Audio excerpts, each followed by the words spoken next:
वय 57 वर्ष, अहमदाबादहून आलो आहे. आणि इरिगेशन डिपार्टमेंटमध्ये मी सर्व्हिस करतो आहे. आणि मुख्य माझं दुखणं म्हणजे बॅक पेनचं आहे.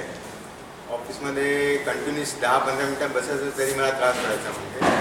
म्हणजे केव्हा उभं राहू केव्हा चालू असं वाटायचं. म्हणजे बसवत नव्हतं म्हणजे. तर हा कॅम्प मी जे अटेंड केला, हा कॅम्प मी अटेंड केला आणि तर मला पुष्कळ बरं वाटतं. म्हणजे या 5 दिवसामध्ये दुखणं काय ते मला कळलं नाही. म्हणजे अजिबात दुखणं गायब झालं म्हणजे संपूर्ण मला फरक पडलेला आहे. त्यांचं वजन 200 ग्रॅमने वाढलेलं आहे. छाती 1.5 सेंटीमीटर, पोट 2 सेंटीमीटर आणि कंबर 3 सेंटीमीटर कमी झालेली आहे. कंबर कमी होणं याचा अर्थ मात्र आपल्या कमरेमध्ये तेवढी ताकद वाढत असते आणि मसल स्टोन होतात आणि त्यामुळे उठा बसायचा त्रास आपला थांबतो किंवा कमी होतो. थँक्यू.